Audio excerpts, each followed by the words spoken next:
Welcome to the show. My name is Charlton with Big C. This is Charlton and Big C Sports coming to you worldwide on the iHeartRadio network, the number one network in the United States of America. And Big C Sports has been voted the number one sports show in the universe, according to Big C and them good old boys from down south. I want to say bienvenidos to all of our listeners from Latin America, also across the pond, and London, England, as well as Paris, France.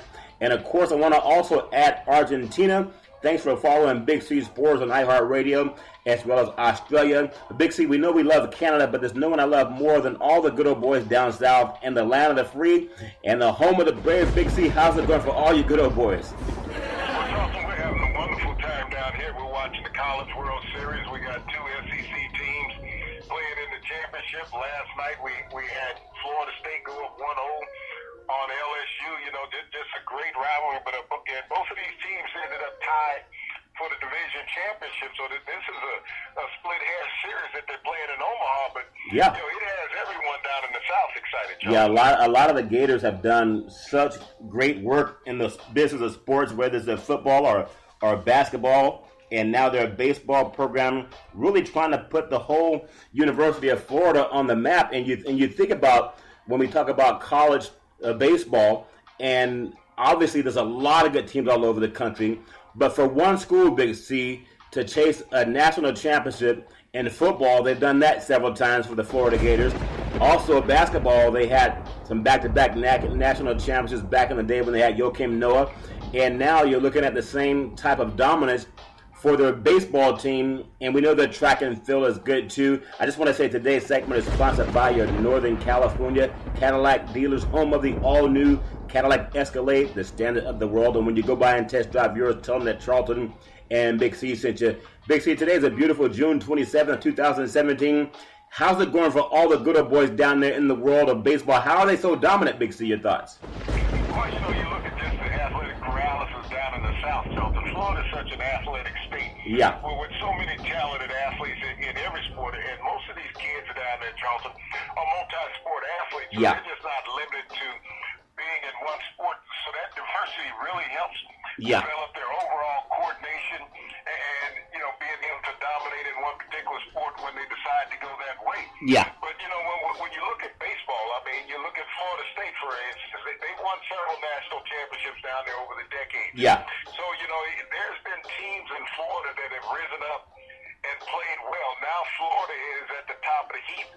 And you think about, as you spoke about, just their athletic program, not only in football, basketball, and baseball, Charlton, but gymnastics and track and field. You spoke about the one young man who came out to Sacramento and won the event out there from the University of Florida. So they're across the board in multi-events, Charlton, swimming, tennis. Yeah. This is a program that is full of tremendous athletes. This is a conference that's full of great athletes, Charlton. Yeah. When you look across the whole table of the SEC. Yeah, and that gentleman you mentioned about, that was Eric Fudge, who celebrated the 400-meter hurdles in Sacramento on Sunday, and that was like 100-plus degree temperature. So obviously, when I think back to some of the athletes that come out of Florida, even Tim Tebow, one of the more successful college athletes from Florida, Big C, having a chance to get promoted within the Major League Baseball organization. And I just think about that whole state of Florida. I remember even last year, because everyone thinks football, and, you know, football is just about 2 months from kicking off. But when Jim Harbaugh took Michigan down to Florida so he could recruit and have all the young athletes that want to take a look at Michigan have a chance to go see them in Florida, as opposed to having to get an airline ticket and then get recruited that way. So, and we see why now. And I know there's a long time ago, but I know USC, which has been the staple, you know, marquee organization when it comes to college sports on the West Coast, they played Florida back in the day, and I want to say it was in the 70s, and the heat and humidity was so hard on the USC players, and Florida got that win. So do you think that heat and humidity helps them become more mentally tough, Big C, when they face teams from other conferences? Big C, your thoughts? Well, Charlton, when you think about the sweltering heats that run through the South, you know, the humidity is the most trying part about the heat, and being able to keep the body hydrated. We all know that Gatorade was invented down at the University of Florida to keep the electrolytes in the player system, because prior to that, it was pop a couple of salt tablets before during the game, yeah. And they thought that was enough to replenish an athlete, but it wasn't, because you were still cramped Yeah. You were still dehydrated. But, you know, this magic elixir was created. You know, it's the next greatest thing to moonshine. It was created Gatorade. Yeah. So, you know, they understood what the athletes had to go through. And teams who came out to the southern region to play were not accustomed to playing in that type of sweltering heat, Charlton. Yeah. So it really took its toll on a lot of visiting teams. But, you know, it was also for the players' safety. Yeah. It wasn't about getting an advantage because every team utilizes Gatorade, whether you're high school, college, or professional. Yeah. It's a staple in athletics, Charlton, because it's for the benefit of the athletes. But one of the things you can't get over is heat. I know you talked about the triple-digit heat out in California. Oh, yeah. Going out there, that's detrimental to a lot of athletes to have to play in that type of sweltering heat. I think about your loving Raiders going down to Las Vegas. Oh, yeah. But they also have a university team down there at UNLV. Running Rebels. Plays out there in an outdoor stadium and has always played outside in Charlton. They have to play their games at night. They can't afford to play a day game. Because when you think about temperatures in Vegas reaching anywhere from 110 to 122 degrees during the daylight hours, and then playing on top of AstroTurf, which is going to heat up anywhere from 10 to 15 degrees more, Charlton, that's very health concerning for a lot of players, Charlton, to be able to put them in those type of elements. So they're forced to play night games all the time down there at the University of Nevada, Las Vegas. And a lot of players can't even stay hydrated in that situation, Joe. Yeah, I remember getting off at the airport, just walking from the terminal, and when you hit the hotel, you go outside, Big C, it's just like an oven, like you open an oven door, and that's what people get accustomed to. But obviously, you're playing a lot of the games on the inside, except for UNLV football. They make the Rebels play outside.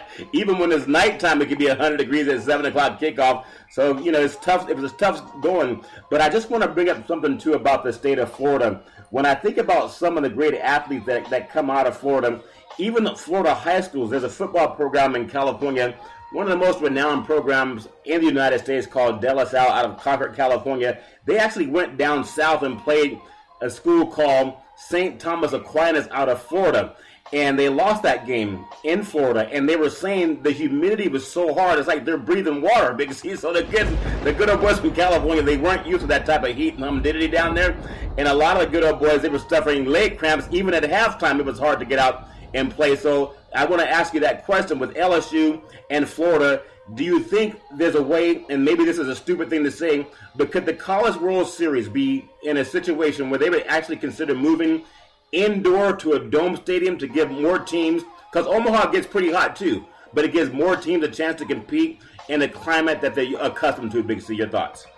Well, you know, baseball has always been called the boys of summer, Charlton. So when you look at Omaha, I mean, playing in the high 80s, low 90s is not that uncomfortable and uncommon for baseball players. And you also got to look, the two most laborious guys on the diamond, Charlton, are the pitcher and the catcher. Yeah. So everyone else basically is in a rest mode for 90% of the contest. Yeah. It's just those two individuals are working every play.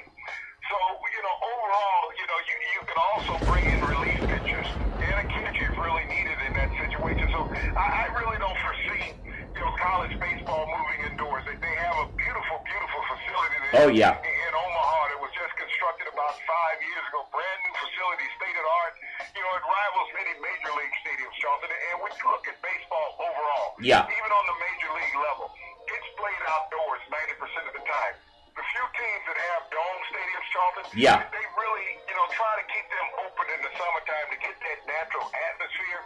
So this is something that I don't think that baseball will look at in the near future, especially with college baseball. It's a game that's been meant to play in the elements. And isn't that something, you bring that up, Big C, and we talk about athletics in Florida. Isn't it amazing that the two Major League Baseball franchises in Florida and Tampa, and also when you look at the Marlins, they have dome stadiums. And I'll never forget how watching football in Miami, sometimes it's 80 degrees and sunshine, and then it rains. And that's what the Dolphins play up in. I think they play up at, it's not St. Petersburg. They play up north in about Fort Lauderdale. And I remember driving out there. It's a long drive from downtown Miami. But the heat humidity is an issue. But baseball addresses that issue. But I want to say congratulations to LSU and Florida. If Florida wins tonight, they'll be crowned the college baseball national champions. LSU needs to win to push it to the 3-game series, Big C. And right now, LSU is trailing the Gators by 1-0 in that. So congratulations to them. Also, Big C, I want to ask you a question since we're talking about baseball. Major League Baseball, are they considering a time clock? And also, I believe they're looking at an electronic strike zone, which would make the referees or the umpires archaic. And I would like to see the umpires remain a part of the game because it gives us something to talk about when we don't have machines running the whole entire country. Big C, your thoughts? Well, Charlton, one is synonymous with the other. You know, there's been a lot of talk amongst Major League Baseball about putting time limits on the pitchers, saying that they're taking too long and, you know, they're slowing down the game. Baseball is what it is. Yeah. It's a game of mental strategy as much as anything. You know, coaches and managers, you know, coming out to the mound to talk to pitchers, players coming in from the infield strategy to talk to pitchers. Yeah. You know, but that's what it is. So you can't change the time limits on baseball. Baseball is a game that's immortal, never had a clock. Yeah. But what the talk has been that if they put in a time limit, the pitchers are going to want an electronic strike zone. Yeah. And what they want an electronic strike zone is that they say they want instant consistency. Yeah. If you're going to have consistency as far as the time limit that they have to throw a pitch, then they want consistency at the plate. Yeah. Because when you look at various umpires, Charlton, they have their own different strike zones. I mean, we've all watched games. They're like, what the? Yeah. That ball was 2 feet outside. Yeah. The batter's leaning over trying to get to it and decides he can't swing. Yeah. But you're calling a strike. Yeah. And so we all have eyes, but, you know, it comes down to the mindset of an umpire working with certain pitchers. Yeah. Depending on how they're going to expand the strike zone. Yeah. But we all see this little electronic box when we're watching a game on television. And you know, they'll question it at times. They're like, whoa, that didn't look like it was inside the box. Yeah. You know, it's obvious it wasn't. Yeah. So I think it would be bad on all parts if you put in this electronic, you know, strike zone as well as putting a time limit on a pitcher. Now you got to bring in instant replay on every challengable play in baseball, Charlton. Yeah. Whether it's at first base, whether it's at second, even sliding in home, you're going to have instant replay. So you're going to have baseball become football with 2-minute delays, someone trying to figure out what a play call is. And if you do this electronic strike zone, Charlton, you'll be able to challenge that also. Well, that's always true, Big C. We look at the AL East and just some of the teams in the AL East. We're talking about baseball and how I want to bring up some of these old-time programs. And, you know, we love watching Roger Maris and we like Mickey Mantle, and we want to see even some of the newer guys that are just right now considered maybe Hall of Famers. I think of guys like, of course, you think of Hank Aaron and Barry Bonds and Dusty Baker back in the day when he was playing. And I just think about those great players. But look at baseball. In the AL East, the Baltimore Orioles, Boston Red Sox, New York Yankees, and the Tampa Bay Rays and Toronto Blue Jays. Could you imagine if the history of Boston and the history of the Yankees, and you have the chance to argue a strike, Big C, that's part of what makes the game exciting. You know, you just said it. You know the guy threw a strike, or you know he threw a ball that's 9 feet away from home plate, but they call it a strike or a ball, and it gives people something to talk about. I think it messes with the tradition. You think of Boston, you think of the Yankees.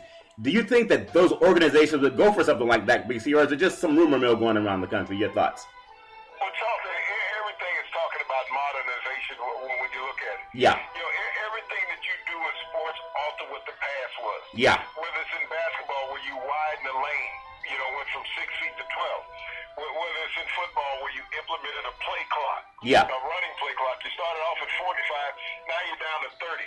You know, you look at basketball when the 24-second shot came into play. Yeah. You're looking at baseball now where you're talking about altering the game that's been perfect for perfect. Games. Yeah. You know, when you look at the dimensions of the diamond, how everything is symmetrical in baseball. Now you're talking about alternate with a clock. Yeah. This is a game that has stood infamous in time. Yeah. Whether the game lasts 2 hours or Charlton or 4 hours. Yeah. It has been baseball. You go to the game and you revel in what the game brings. You know, if you're talking about time limits, I remember one time Billy Martin, when he was managing the Oakland A's, used 9 pitches in a game. 9 pitches. He ran out of people. I think the ball boy was the last one that he used. Yeah. So, you know, Yeah. unutilizing pitchers. You know, the guys have to warm up. Yeah. You got to bring them in from the bullpen. You know, so these time limit restrictions, you know, you can't change the progression of time. No. You know, that's like saying that a quarterback only has 3.5 seconds to throw the ball. And if he doesn't throw the ball, it's an automatic sack. Right. And we've seen times when quarterbacks have 8-10 seconds Yeah. moving around and great blocking from their linemen to hold the ball in the pocket. Yeah. You know, the only game that you need the time limit on getting a shot off, and that's in basketball. Yeah. Because, you know, the University of North Carolina under the great Dean Smith during his lifetime slowed down college basketball so much that they were forced to put in the shot clock, Charlton, just for the excitement of the fans. Yeah. And make the game more competitive, because if you had two tremendous guards dribbling the ball, Yeah. the opposing team would never touch the ball, Charlton. Yeah. So the shot clock really aided college basketball and the NBA. But, you know, the NFL has it because you have to get the ball off in a certain amount of time.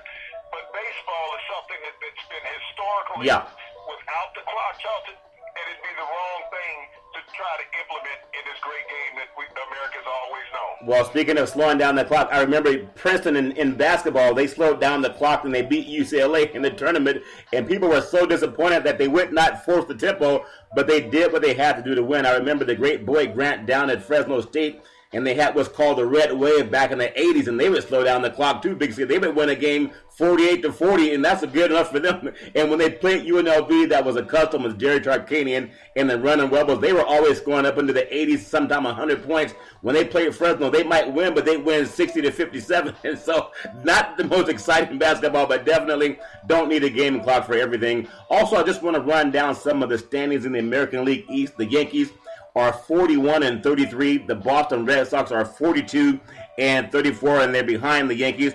And the Tampa Bay Rays, they are actually 40-38. The Orioles are 37-38, and the Toronto Blue Jays are 36-39. When we look across at the Central, you look at some teams that were in the World Series last year. You looked at the Cleveland Indians. They're in first place again in the Central at 40-35. The Timberwolves are 39-35. The Royals, who just won the World Series a couple of seasons ago, at 37-37. The Detroit Tigers 33-42, and the Chicago White Sox are at 32-43. You know, something I thought about too, Big C, when you were mentioning that.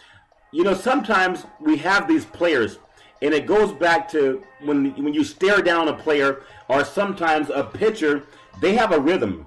And they don't want you breaking the rhythm, because when they get into the rhythm, they can throw a better game.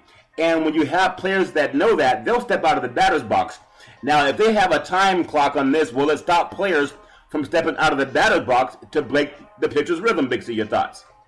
Well, Charlton, not only stepping out of the batter's box, but think about going to first base. Yeah. Do you limit the number of throws that he can go to try to hold the runner at first base? Oh, yeah. Because you put this time clock on a pitcher, all of a sudden the stolen base percentage goes up in baseball. Yeah. Because you're not going to give the catcher a chance to really be able to gun down a runner at second base. Yeah. You're not going to give a pitcher an opportunity to hold a runner at first base. Charlton, this is a cat and mouse game, as you say. Mentally strategic is what baseball is. You know, when you look at a pitcher, so many of these pitchers go through their little nuances of routine that they have. Yeah. Whether it's touching the rosin bag, whether it's walking off the rubber, whether it's adjusting their hat. Charlton. Yeah.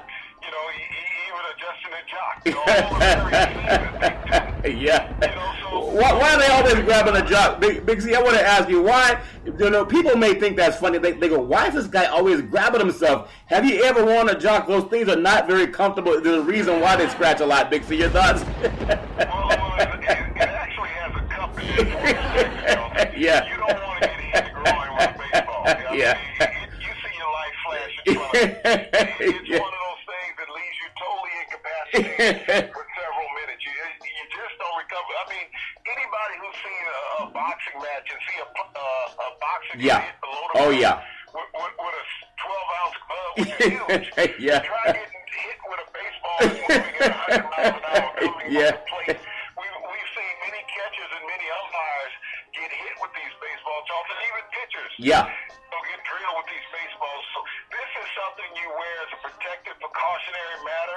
Because, you know, that could be life-threatening. When you get hit unprotected with that baseball and you don't have that protective cup on. But it is uncomfortable. Yeah. And you have to adjust it periodically just to be able to move evenly. And speaking of adjusting periodically, over in the AL West, you have the West. You have the Houston Astros right now dominating baseball. They're 52-25, Big C, followed by the Angels of Anaheim. Actually, Los Angeles Angels. They play in Anaheim. I don't know why Anaheim doesn't call them the Anaheim Angels or the California Angels. They're the Los Angeles Angels. Doesn't make any sense. They play in Anaheim. They're 41-39. The Texas Rangers are 38-38. The Seattle Mariners up in the Great Northwest are 39-39. And the Oakland A's, a once proud franchise over here in the East Bay, are 34-42, and I know they have something called Billy Ball, but they're always trying to save money as opposed to win championships, it seems. In the National League, I want to say the Washington Nationals, kind of the darlings of the East right now. They're 45-31, led by Dusty Baker. The Braves with a brand new stadium, they're 36-39, followed by the Miami Marlins at 34-40. We talked about them playing in their dome stadium. The Mets at 34-41, really disappointing season for the Mets. And the Phillies, once proud franchise, are 24-51. Big C, I want to say sports is a billion-dollar industry, and boys and girls sports is the foundation to that billion-dollar industry. And when you play sports, you need insurance. You can go through Ben and Mark. We also follow them on the Big C Sports Show on the iHeartRadio network. They cover all 50 states. They've been around half a century, and they do for professional athletes, collegiate athletes, your high school athletes, even your mom and pop soccer league. So tweet out to them and let them know that Charlton and Big C sent you. And also, when we get back into the world of baseball, and I know it's not that exciting in the National League West right now, but I do want to just run down some of the rankings in the Central. The Milwaukee Brewers at 41-37, followed by the Cubs, who won the Big C World Series last year, knocking on the door at 39-37. The Cardinals are 35-40, a great organization in St. Louis. The Pirates at Pittsburgh, 35-41. And the Reds, Pete Rose's old team, is 31-44. Now, out west is where I think the World Series champion will come from this year. Look no further than the Los Angeles Dodgers. Big Thieves, they're chasing Houston. They're 51-27. Arizona Diamondbacks, 49-28, followed by the Rockies of Colorado, 47-32. And the Padres are 31-45. And the San Francisco Giants, not having the year that anyone expected. They're 28-51. In fact, Madison Bumgarner, he's going to be out in Sacramento with the River Cats trying to do some rehab. Big C, your thoughts on just the standing of Major League Baseball? Big C, your thoughts? Well, Charlton, it's how the tide is swung when you look at Major League Baseball, how some of those dormant teams have moved up. Yep. You talk about the Houston Astros, who were once in the National League. It seems odd to call them an American League it team, does. but they're playing so well down in the city of Houston, Charlton, Yeah. and they're playing dominant baseball. The Dodgers have always been a tremendous organization. Yeah. But just a couple of weeks ago, you had the Rockies. They were in first place in the West. Yeah. And everybody was pegging them to potentially win the West, Charlton. But, baseball is a long season. You talked about your Giants. They're on pace right now to lose 100 games this year. Yes. And it's just not the Giants of the past. But, everything changes. You talked about Baumgartner going down for a reassignment Yeah. in the minor leagues, Charlton. But, baseball is a streaky sport. And when teams get hot, they get hot. We look at the Phillies just not many years ago. Yeah. They were in the World Series as well as the Cardinals. Yep. These teams have fallen on hard times. But baseball is a game that, one or two free agents can get you healthy in a hurry. Yeah. And all of a sudden, you have a great team. We saw that with the Cubs last year. Yeah. They made a couple of moves. Epstein brought in the right combination of players. Charlton, I think they only had two players left in that organization from when he took it over. Yeah. So they changed the atmosphere. They changed the mindset of everyone in Chicago who were laughable losers Yep. and guys who started enjoying winning. Yeah. And now they've gotten on a little heater, and then they moved up to second place in the division, and they're above 500. Yeah. But, Charlton, it's about staying healthy in the sport. And if you stay healthy in baseball, you have a chance come September and October. And that's a thing, too. You talk about that. The Dodgers right now, if you have the way they rank college football and college sports, I would just put the Dodgers at number one, and it always goes back to the pitching. If they could just find a way to get Kershaw through the playoffs, because he's a dominant pitcher, Big C, then I think the Dodgers are having a chance of getting back to the World Series. They haven't won it since '88 when they had that walk-off So obviously it's looking good. And then the Houston Astros, that would be an amazing World Series. But I'm just going to tell you, Big C, I would hate to see a team that's in a dome stadium playing the World Series. I think there's something lost in it. I know Toronto plays in a dome, but they can open the dome up in Toronto, up in Canada. I believe that Houston opens their dome too. And I know the one down in Tampa, that's the ugliest stadium in Major League Baseball, in one of the most beautiful cities in Major League Baseball. They can't open that dome down in Tampa, I don't believe. But obviously there's something about seeing a game over at Dodger Stadium and Chavez Ravine. Would love to see them in the World Series, especially being what happened with Cleveland and then also Chicago getting through last year, Big C. So that'd be great. I want to ask you something in the world of sports. Now, I know you do a lot of betting, you and guys like Charles Barkley. I'm sure you're happy to hear the news. But if you look at New Jersey, the Supreme Court, they're allowing sports betting. I think it's illegal in certain parts. I don't know why it's illegal over in New Jersey, but it's legal in Las Vegas. But I think it's a good or bad thing, Big C. But I kind of stand on the fence of that. I want to get your thoughts. Do you think it's a good or a bad thing that the Supreme Court is saying it's okay for that to happen now? Your thoughts? Well, Charlton, the underworld will be upset in New Jersey because there was so much betting going on that, the state of New Jersey is looking at it from an economical perspective where they can tax that money. Yeah. Because they knew that millions and millions of dollars were being levied on every sporting event that was ever played out there. Yeah. So, states find a way to get a cut of everything. Like the moonshine. This is going to cut out the illegal betting. Yeah. No, not really. It's not going to cut it out. That still will persist. Yeah. Because you want to go to your normal bookie that you would always go to, and you may even get better odds than what you'll get in the sports book. Yeah. Going to your normal bookie. That traditional thing will not be cut out. What it's going to do is open it up for the casual bettor who hadn't bet before. Yeah. Yeah. Who is now going to be able to go into a legal sports book, Charlton, and lay down his money because he was worried about the guy on the street if he lost a bet. It wasn't about collecting; it was about surviving. You mean so when you lose in the casinos, you get to keep your fingers? Is that what you're saying, Big C? Fingers, legs, and a few other things, Charlton. That's funny. But this is just opening up for the states to generate more revenue. Yeah.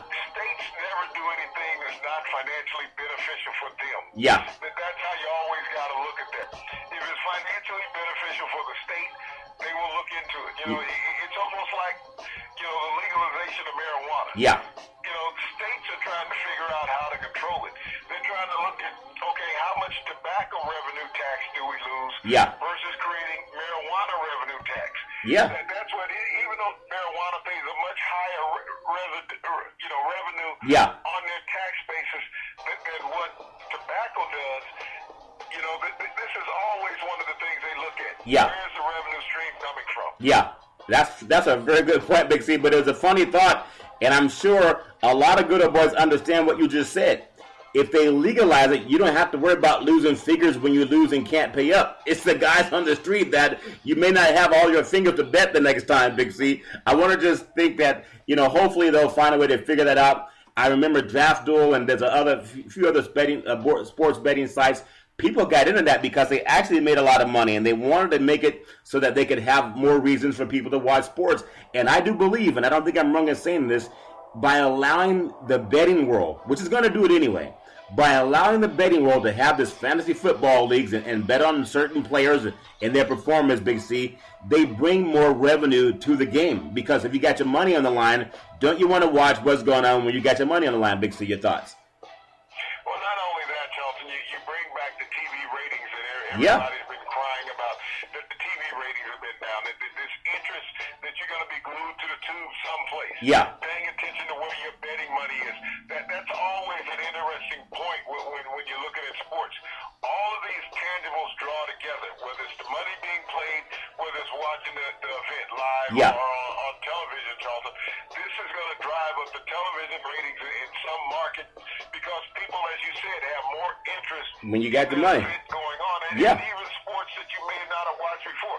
Think about people betting on something like soccer. Yeah. Where that may not have been a large wager before, but now that you can bet on it legally, people will be betting on it. You think about the local college sports. Will they be open up in the betting book? Yeah. To generate more revenue from that point. We notice the professional sports will always be there. The NBA, the NHL, the NFL. Yeah. Those things will always be there. But will you be able to bet on track and field events? Yeah.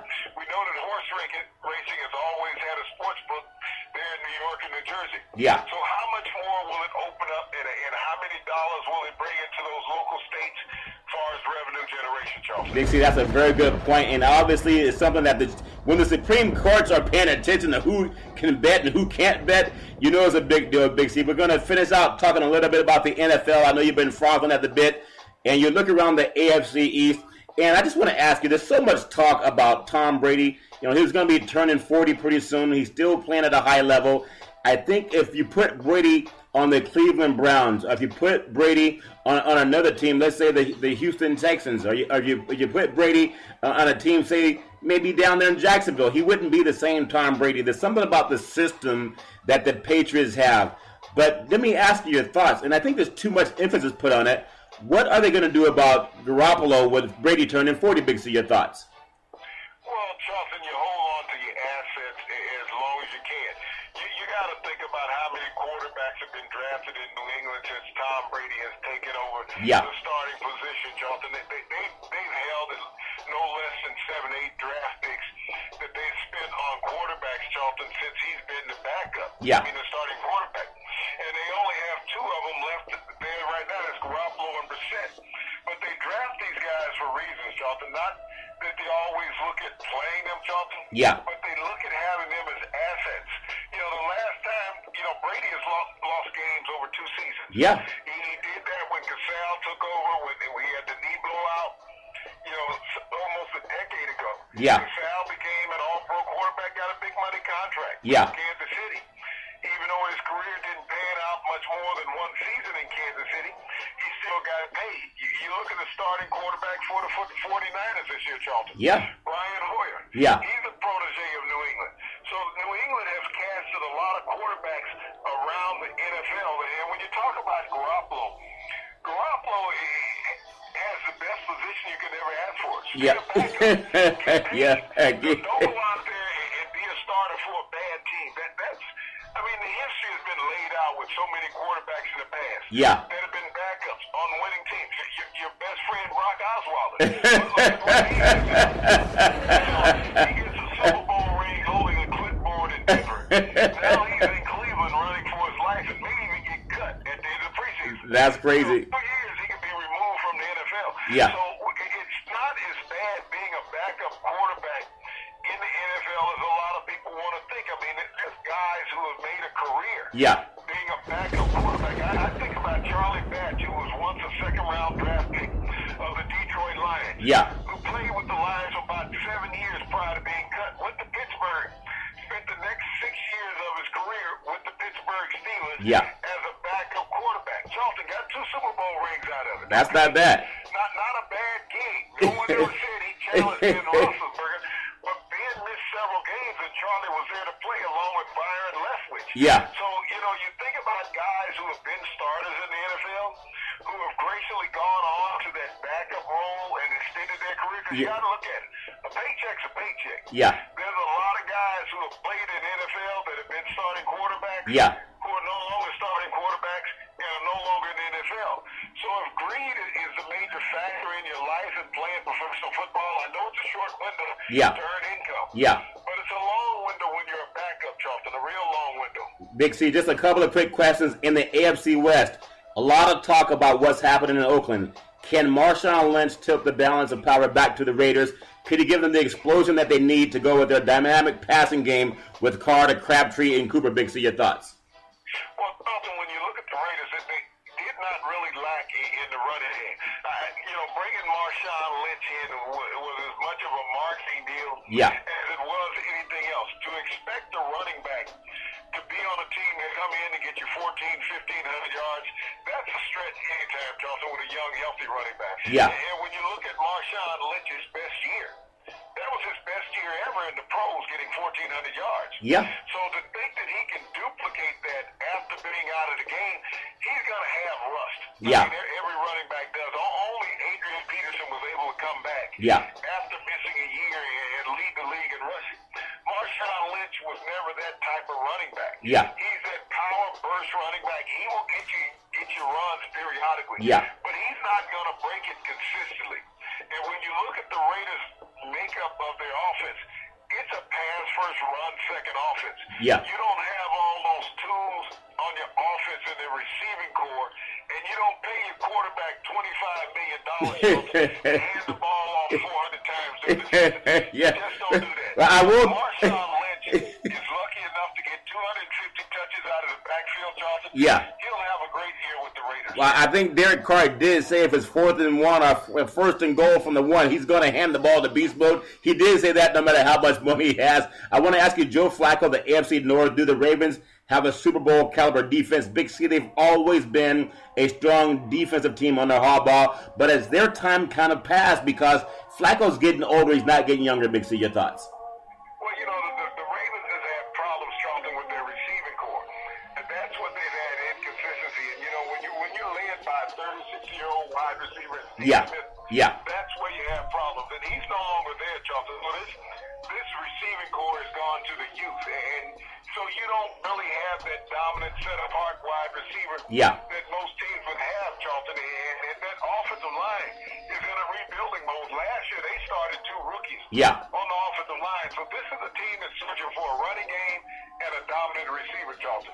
Big C, I want to jump across 2 more things I want to ask you. In the NFC East, talk about quarterbacks, Carson Wentz, and also you look at what the Dallas Cowboys did with Dak Prescott. We know there was all the talk, both rookie quarterbacks going into the season last year. Wentz had all the rave reviews, and all Prescott did was win. What are you looking forward to? What do you think we can see this year coming up in these 2 second-year players? You know, Dallas was they were on the road to the Super Bowl until some stupid things happened, and they just had to get their backup band in Romo, and that killed their chemistry, and they lost to Green Bay going into the playoffs. Your thoughts on Wentz and also Prescott? What are you looking forward to this season, Big C? Your thoughts? Well, you know, when you look at the Dallas Cowboys, Charlton, this is a team that may be in trouble defensively. They've lost all 4 starting defensive backs. Yeah. That's going to be their biggest question marks. Not only that, they've lost 2 of their pass rushers.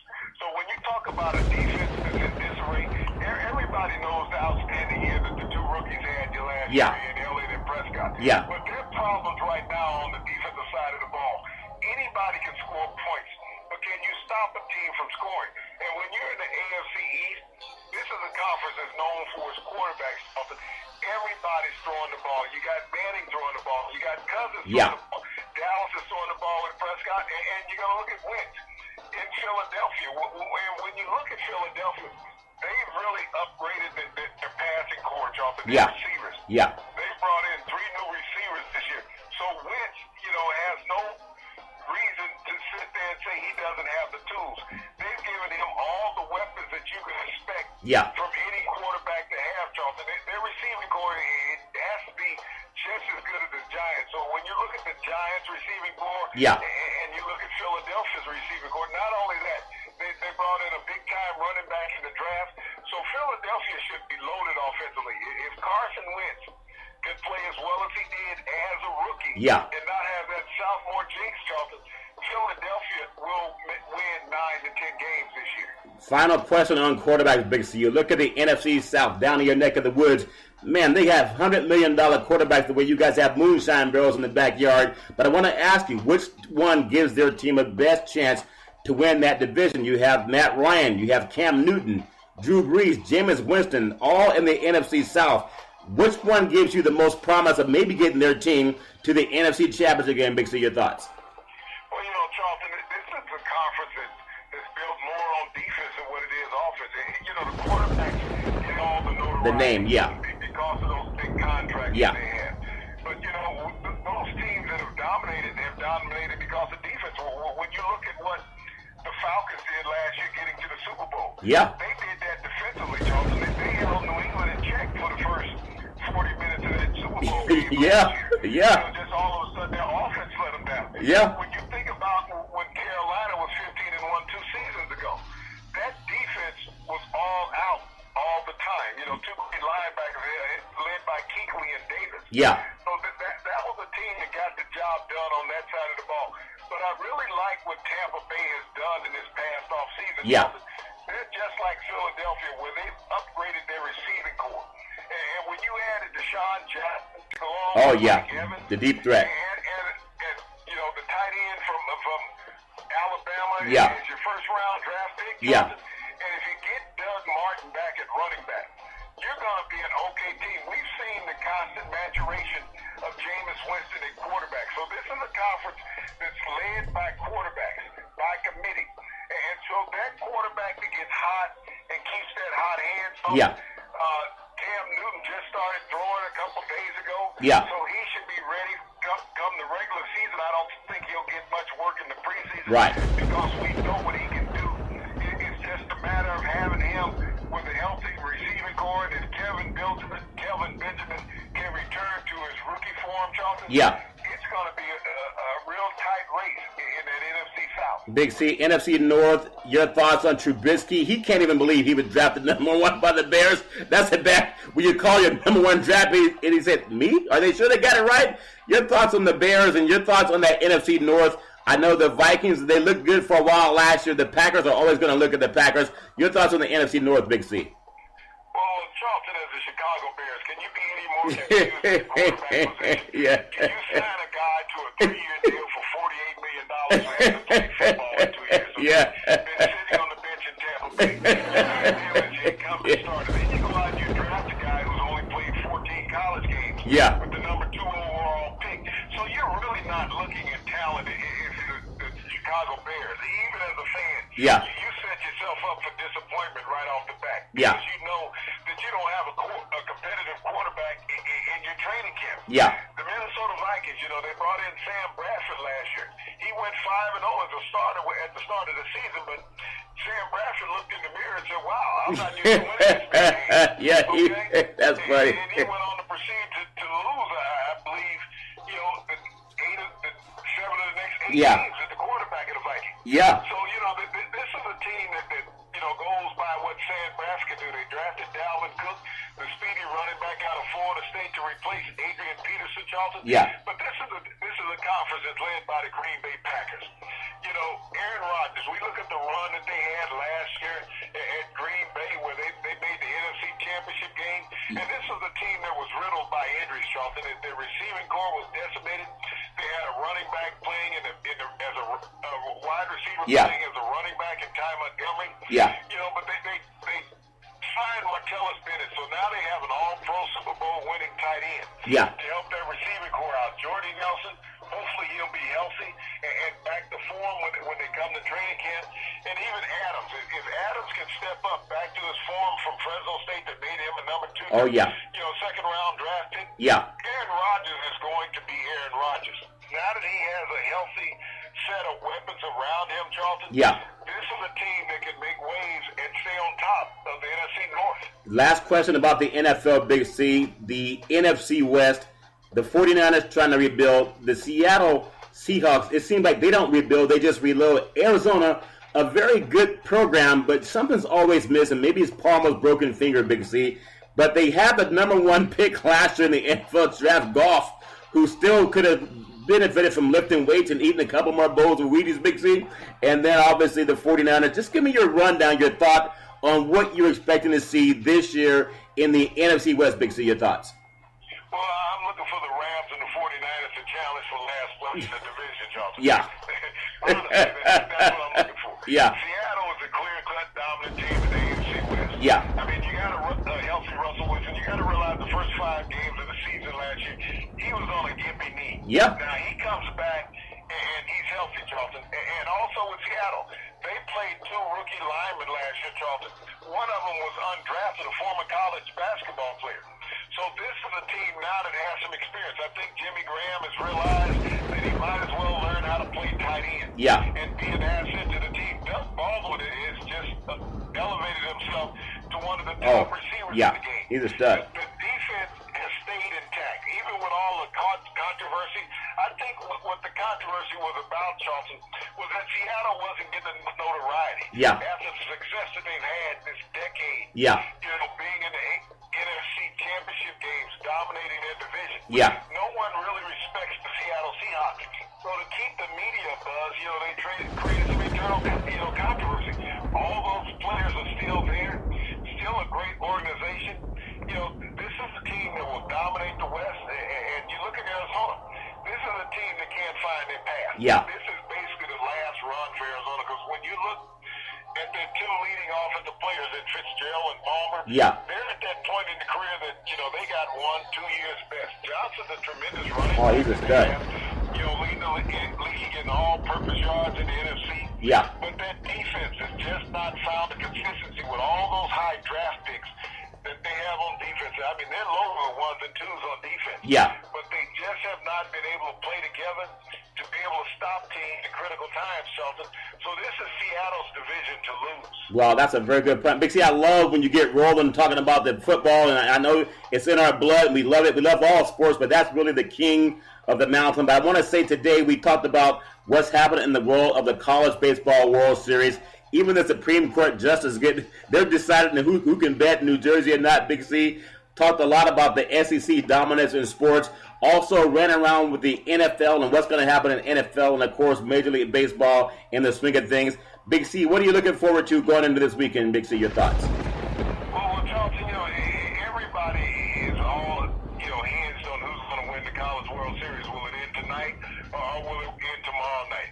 So, it's a great time for the young men of college sports, Charlton. We just had the NBA, highlight show from the regular season. It ended 3 months ago. And so, it was almost anticlimactic in a way, but nevertheless, the reward for players having a tremendous season. Yeah. It's just a shame that you don't, if it's going to be this far out, you got to bring the playoffs into it also, Charlton. Talk about what went on during the playoffs. If you're going to have an award show after the playoffs, you have to include the performances in the playoffs because they should be an all-playoff team. Yeah.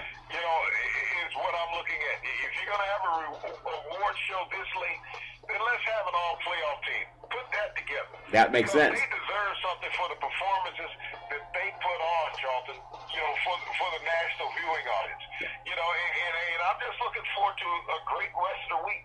Sports always has something that's exciting that was not expected. Every day that you wake up in sports, Charlton, there's an opportunity for a new record to be set, a new milestone to be reached. So this is what I always appreciate about sports, is that sport is not etched in stone. It's for the next man up to be the next great one. Well, Big C, that's very well said. We love bringing you sports every Monday through Friday at 5 and 6 o'clock p.m. worldwide on the iHeartRadio network, the number one network in the United States of America. And Big C Sports has been voted the number one sports show in the universe, according to Big C and them good old boys down south. We want to tell you there's never, ever any room for domestic violence. If you know any woman going through that garbage, just call 911. No one should have to go through that all on their own. As we always tell you on every sports program, we thank you, we appreciate you, and we hope that you have a super fantastic day.